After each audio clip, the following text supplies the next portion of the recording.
Eh bien, fidèles internautes de Yoka Masolo Télévision, un vrai site dans un vrai monde, c'est toujours votre humble serviteur, Guelor Bolageni à communication. En tout cas, vraiment, aujourd'hui, nous allons parler de la politique internaute. Vraiment, Nabi Kiboza et Belé, il y a Kolandabiso à travers cette émission. Branche, il y a Lelo, ils allaient basé na Makambo Etali politique. Le Lengue, Nini Mbo Kanabiso, République démocratique du Congo. Et Zali au Tambola. En tout cas, Nenga Tolubaka, tout ça toujours peine ya ba événement et puis peine ya population pour na ko pesa o Zali Bongo solo na o Italie politique ya République démocratique du Congo lelo to zala ki pa yuapi bande ko na biso ya ba jeune kabiliste ba bengisaki moko ya ba chaîne boyibikaka en tout cas awande makambo ka ndito ko ba ko loba sika ba kena mbunda bo tuna tepo tango ba robeta bogoyo ezaka nga Guelor Bola ngayo donc na kati ya yoka masolo na zongeli masolo to beta masolo na bana ya Congo Kinshasa Brazzaville Luanda monde entier partout à travers cette belle émission quand na koloba lelo tozali ki na bandeko ya jeunesse kabiliste bandeko ya ba jeune oyo ba soutenaka bongo président oyo autai koleka ya RDC Raïs Topé Kabila Kabange. En tout cas, ce qui le lo bandeko basangana ki o biso moto za komituna yango tolobaki photo yamba bandeko ya cash pe ya FCC et pour na ko solo la vraiment non li solo o na bo solo ce qui bandeko balingaka population na ko epto nga mituna ka babumanaka pona nini pendant que bino nyoso tuboye ko mitia na bo moko pour nous sala kimboka ekende liboso bon pour mi côté sur conflit ya nini par rapport ya nini et puis nani azolo babo solo na population nango to kité sur terrain tokini na ba image bino mo bomona po ba image loba commentaire ezate bandeko ba sangana ina bomoko pour na ko soutenir présidente ya Assemblée nationale Janine Mabunda. Ouais, donc maman na biso Janine Mabunda oyo azalaka vraiment maele makasi mais ezali na ngambo ya PPRD topé na kati ya coalition FCC. Lelo toyebi ke mboka ezali ko tambusama entre coalition FCC na cash. Ngambo ya cash toyebi ngambo ezali ezali na kati na yango na bandeko topé na ba parti lokola INC oyo ya président Kamiri Ouazalaki Ouazali directeur à cabinet à président de la République Félix Antoine Tshisekedi Tshilombo na ngambo mosusu toyebi ke FCC ali na ba parti ebele FCC na ba parti ebele parti politique na kati na yango vraiment nde bandeko oyo ba soutenara président ancien président ya RDC président oyo utaki koleka na mandat passé Kabila Kabangi bandeko oyo ya jeunesse ba jeune oyo bango babaki baza pe bakozalaka kaka toujours sima ya sénateur à vie Kabila Kabangi pour na ko soutenir ye na ba initiative ndenge bango ba lobi ba initiative oyo yazali na yango pour na mboka na biso RDC et zala malamu mais il y a des questions qui nous parviennent partout boyebika biso des aratoktinda titre liboso ke to solo la to zala na événement boye datinda ba question to lukara ko sala makasi ya ko tuna yango na bato oyo basala ka ba manifestation na bango to be organisaka ba makambo na bango na tina ya ko bengisa abiso ndenge bandeko atuna ki mais lelo bango ndeko lobi bazali na sima ya président pardon ya ancien président Kabila Kabange pour na ba institution ya mboka ezala malamu institution ya mboka ezala malamu toyebi ke ndeko Kabila asalaki au moins soki na bosa inte je crois 18 ans na pouvoir lelo mboka ezotambola ndenge nini des fois maloba esalaka neti kokima na minoko pour tala mamto omona lelo na mboka na biso en tout cas yonga na betaka toujours c'était na ba autorité compétente na biso en tout cas bozaka vraiment na motema ya kozora toujours sous makasi na oyo etali population na bino po sans population wana bino boza et l'autre côté population zonyo comme ça population oyo apesaki bino pouvoir mais aujourd'hui qu'est-ce qui se passe au juste to oui ba to comprendre te yango tola nano ba image oyo ndenge bandeko basanganaki balaki vraiment motivé pour na soutenir ndeko Janine Mabunda par rapport ya bandeko ya IDPS balobaki mabe pour ndeko Janine Mabunda balobaki mabe wana eza biso te ndenge bandeko balobi nango bango batelemelaki yango balobi en tout cas il faut l'ordre du jour et ça la respecter pour rentrer parlementaire et ça déjà lobby bozango toujours à travers cette émission Yoka Masolo télévision nde makambo ka neto ko ba toujours ko luba zakanga moko ya bino bozara nai o azala liboso TV moko bino botonda marebele wana pona ko landa ke leur bola en tout cas vraiment c'est un grand plaisir pour nanga na ebiki ba o tout boso mina niveau bande ko tout boso mina niveau ya Luanda Paris je vois na niveau ya Luanda Christian Elenga Dani Wane Mobali et puis na niveau Kinshasa Miko Moussi vraiment Mobala Tembe hein l'union quoi Tembe en tout cas vraiment on est ensemble avec vous na niveau ya Paris Junior Badivé et puis John Biongo Junior Preston Binotou Fallon Bola Jemima Bola Velani Mazaza na États-Unis boza ebele émission na nous bozela ki yango yo bochaka maboko ezala bien toke non na ba image et puis tozonga pour de continuer na bino elongo si à gauche ça la mata pour la soupe mais c'est président na pour la service à droite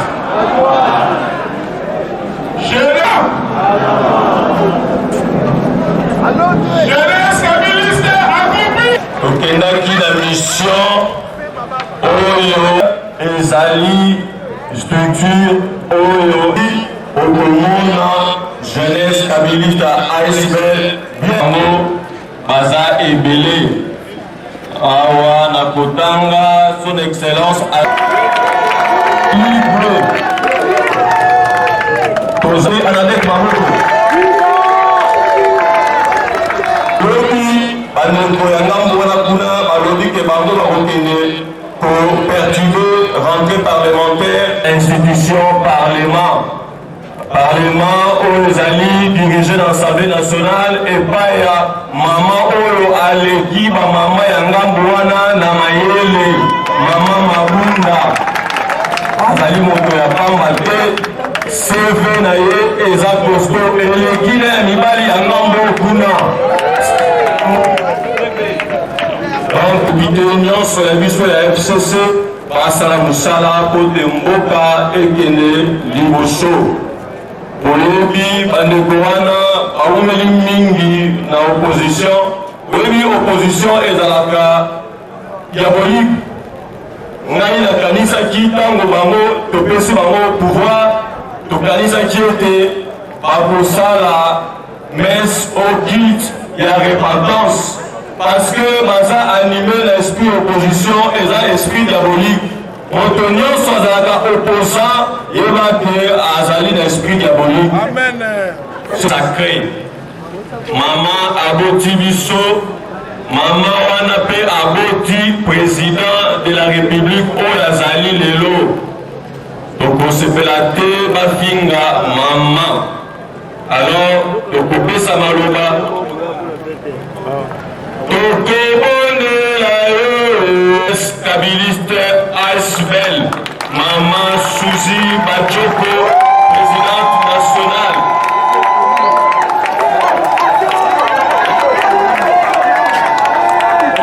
jeunesse stabiliste viva jeunesse stabiliste viva jeunesse stabiliste viva viva viva viva Joseph Kabila autorité morale obetana maboko mpona autorité morale na biso jeunesse kabiliste ngai naza mama c'est vrai mais natelemi awa mpona kofélicite nanu bino bajeune ya Joseph Kabila Kabange po bino boza bajeune moko discipliné bobeta maboko mpona bino moko ya mibale na lobi otumboli Kabila kati na bino aboyebisangaki abotama na papa bino nyonso mokili mobimba ifale mama zala po bozala na mokili ifo topesa mama wana respect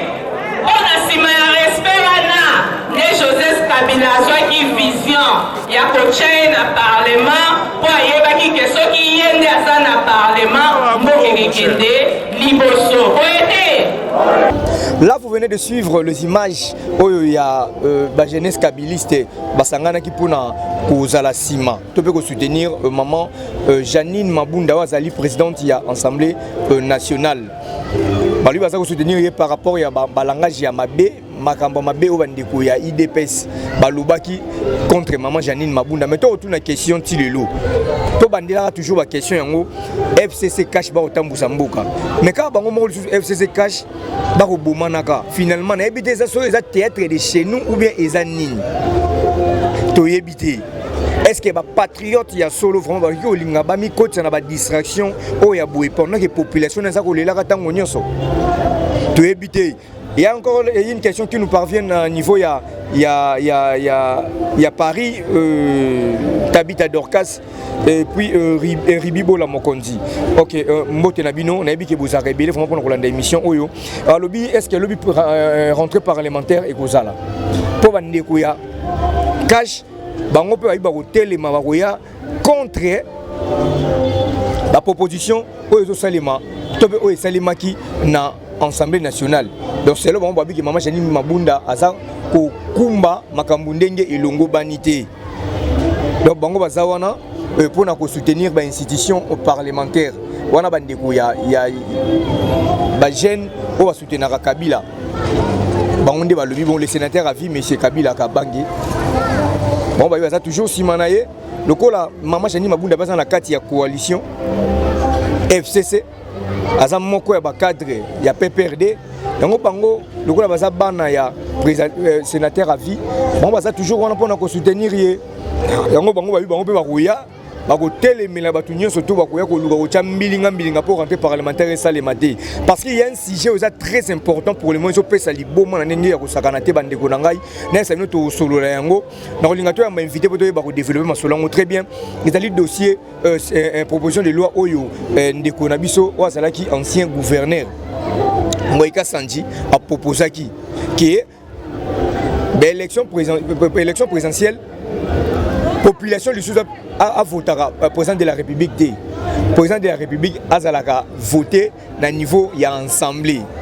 Tu évites le répéter à tout ma beau man n'engagé qui était pour balobi assemblée nationale aza naba majorité ça qu'on a l'Assemblée nationale ils allaient bongo na ngambu ya FCC so le ba biba kende to kende na ba élection salimara na ba député ne ba pesaka mokonzi kolo ebonga et vous à la boni point d'interrogation on est à suivre et on se trouve toujours à Koloba pour te éviter parlement c'est une institution officielle le parlement c'est une institution officielle je dis bien. Faut pas tout créer à Babylone au monde où ils ont intérêt à la population où ils ont Babylone au monde où créer le monde où ils ont intérêt rien que il y a ma botte à topé à Babylone individu en tout cas là tu allez jamais content na makambuya bongo on peut se toujours na autorité compétente na biso tout ça en esprit il y a patriotisme toko ba vraiment na kozwa sous makasi kana na continuer toujours koloba na o etali développement ya mboka na biso. Merci à celui qui était derrière la caméra d'Elvis Moutou HD Full assisté par Olivier Vevos et puis compté montage Gianni Mbala on a papa Christian en tout cas vraiment cette grande équipe Yayoka Masolo Tivinde Makambo tout ça toujours na et tout ça et le monde abino to connaît toujours kozwa sous na o etali information afin que vous allez décider car l'échec n'est pas le nom de Jésus ndeka to mesana toujours koloba yango moi na nzambe to memeli mabende ya kilo koleka RDC olonga ekate ponyo surtout na ekulu c'est ko kisamaka tokene na ba image ya suka ya bandeko ya jeunesse kabiliste o basalaki na place ya 4 janvier na commune ya Kalamu précisément dans quartier Matongé na Imika et pas iwapi indépendance de la République démocratique du Congo et Zomaka tokene depuis Bokolanda ba interview ya ba 4 na bango quant à moi je vous dis ciao. Nous, les jeunes kabylistes, nous ne sommes pas d'accord avec le comportement nos frères de l'UDPS, parce que comme nous sommes dans une coalition, c'est sans nos frères, nous venons pour parler avec notre jeunesse qui est très disciplinée, que nous soutenons notre présidente de l'Assemblée nationale, Madame Janine Mabunda, parce qu'elle remplit tellement de critères que c'est une femme qui doit être respectée. Et en tant que femme, je me suis présentée dans cette manifestation pour venir un peu donner le moral à notre jeunesse. Notre jeunesse est très disciplinée. Nous sommes sous la vision du Raïs Joseph Kabila Kabange. Nous ne pouvons pas laisser nos jeunes dispersés ou bien entrer dans le même jeu que les autres. Nous sommes venus pour leur donner un peu de morale pour qu'ils comprennent que chaque homme dans cette terre est né par une femme. Et eux, en tant que jeunes, ils sont là pour soutenir la maman, pour soutenir les institutions, même l'institution président de la République, parce que notre héros vivant, Joseph Kabila Kabange, nous a donné un mot d'ordre, c'est de soutenir la coalition FCC Cash. C'est ça notre présence en ce lieu. Alors en ce milieu, on vous suit justement, vous appelez le jeune kabiliste demain à aller devant le palais du pouvoir parce que vos partenaires le Cash ont besoin aussi d'y aller. Pourquoi pas passer par un message de calme, de paix, peut-être pour qu'ils puissent revenir à la raison que l'institution Parlement n'est pas le lieu où on doit s'aimer des troubles. Le message de paix, vous le voyez, on vous rappelle que notre jeunesse, c'est une jeunesse très calme. C'est ça déjà le message de paix. Nous, on ne leur demande pas d'aller casser l'institution Parlement. Nous, on leur demande d'aller protéger l'institution Parlement. Parce que sans le Parlement, même la présence de la République n'aura pas lieu. Il faut qu'il y ait le Parlement pour bien soutenir le pays. Alors c'est pour cela, vous voyez que nous sommes là pour soutenir les institutions et nous donnons le mot d'ordre à nos jeunes. Si eux, ils veulent détruire, nous sommes là pour protéger. Parce que c'est ça la vision de notre Raïs, Joseph Kabila Kabange, héros vivant. Madame Mandjoko, par rapport à la rentrée parlementaire, demain, il y a la rentrée parlementaire, vous interpellez vos militants pour venir soutenir les institutions. On a compris le message. Mais il n'y a pas un contenu dans la rentrée là. Il n'y a pas des enseignements cachés que vous appelez vos militants pour faire le coup d'écoute avec vos partenaires du Cash au fait. Monsieur le journaliste, je suis très déçu d'entendre de votre part qu'il y a un agenda caché. Le Parlement, c'est une institution officielle. Donc, s'il y a une entrée parlementaire, tout doit être officiel. Donc, il y a un ordre de jour qui sera publié et vous allez constater par vous-même qu'il n'y a rien d'agenda caché. C'est l'ordre de jour qui sera exécuté demain au Parlement. Un message à Lingala. Tosepeli mingi na journée à l'élo. Pour journée à l'élo toyaki pour na ko soutenir bana na biso ba jeune na biso ba maman to sepeli komona ke ba jeune baza ebele ba ebike na mutu ya institution Parlement eza na maman de azawana. Mwana moko te andimaka ke bafinga mama na ezoba ata mama na yakataka bilamba eza na mwana moko ta koyi kondima yango bomoni ke lelo toyeki kopesa bango mwa moral po bana baza na mawa bazomona ke batu moko bazoya kofingela biso mama et pourtant biso nyonso ndenge toza na mokili oyo tobotama na mama yango toyeki kopesa bango moral po na koyebisa bango bao bazofinga mama po bayebi importance te ya mama te mais biso bana ya Joseph Kabila Kabange toyebi ke ye wana nde atiaki mama wana na place wana po mama nda bombaka ndaku Parlement eza lokola ndaku na biso ya République démocratique du Congo po soki batu bayebi te kaka na kati ya Parlement wana nde bavotaka baloi kaka na kati ya Parlement wana nde makambu nyonso esalaka pomboka etambola alors soki tobateli ndaku wana te mboka na biso ekepela moto yango biso toye kopesa longonya na jeunesse na biso po na kimia na bango baye na bake na balabala te po na kofinga batu me baye po na koyoka biso bakambi na bango tozote ya bango ke bao bakoya na mobulu bino boya na kimia po tokomema bango nyonso to kenotikela bango général Kasongo nde message toye kopesa bana na biso jeune na biso lelo merci bazuka kaboye basimbi bomoto ya mama basimbi lokumu ya ba mama yango lokola biso nzutu utapa ya mama nde toyaki pona koyebisa bango ke ezali malamu te mama za muta lokumu il faut toyeba ko reconnaître ba valeur ko respecter maman démocratie sans civisme ezalaka te pour démocratie ezala faux civisme ezala makasi biso tozali ba soldat politique Joseph Kabila mokonde na biso ateya biso kimia ateya biso respect ba bien public ateya biso soutien ba institution ateya biso artenance le loto na mokonda mboka Joseph Félix Antoine Tshisekedi wa Chilombo. C'est une fierté tout na Joseph Kabila président honoraire pour na biso tolingi kimia za na mboka pona soki kimia zali ba e o ba kala bazana mosolo ba koya pona ko tonga mboka ba koya mboka kene libo soki Kabila tonga kinzela mi baleto misato président Félix akotonga misato tumine ngata na koya na tongi 4 yota koya otongi ndembo que se développer ka bongo mais lelo komika to lamuki kofinga kokanga koloba boye yango to sengi na institution cause tribunaux ba se saisir d'office na infraction oyo ya imputation dommageable et injure publique na moto yo a touché na maman parce que dans l'infraction oyo esengaka plainte té lokolo leki na ba etando eke leki na banani il faut ba magistrat ba se saisir pour na ba interpeller ta ba ko interpeller et que biso et que dike ba tonyoso vraiment donc yango pe na suka nde to lobi rentrée parlementaire ali tokoya ebele tokoya penza ebele ya liboso pour na ko soutenir pour na ko assister na rentrée monité ko na bino lobe belé ko mema mboka na désordre parce que ba imboka ya cash ba kozala bino PFCC bokozala ozomona teki bozomona mboka wapi vraiment institution ezalité tant le cause tribunal le gouvernement ministre intérieur azali yo omoni na mboka to saka n'importe yango ko tozolo ba yango tango to ko ya l'état azali ce qui peut l'état azabi siko to ko dans la tête to ko sala usage il y a décret du 6 août 1959 portant code de procédure pénale l'article 6 nango et puis ningisa na moto nyonso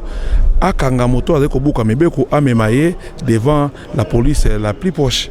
Donc l'état s'allie partout, absence de l'état, yo zali l'état, c'est-à-dire que la force est qu'on s'appliquer na bisiko bato bazali. Tina o babomaka Jésus pour la makambo na ignorance ya bino. On est trop ignorant. Ce qui se passe aujourd'hui pour vous, vous pensez que non, c'est la messe.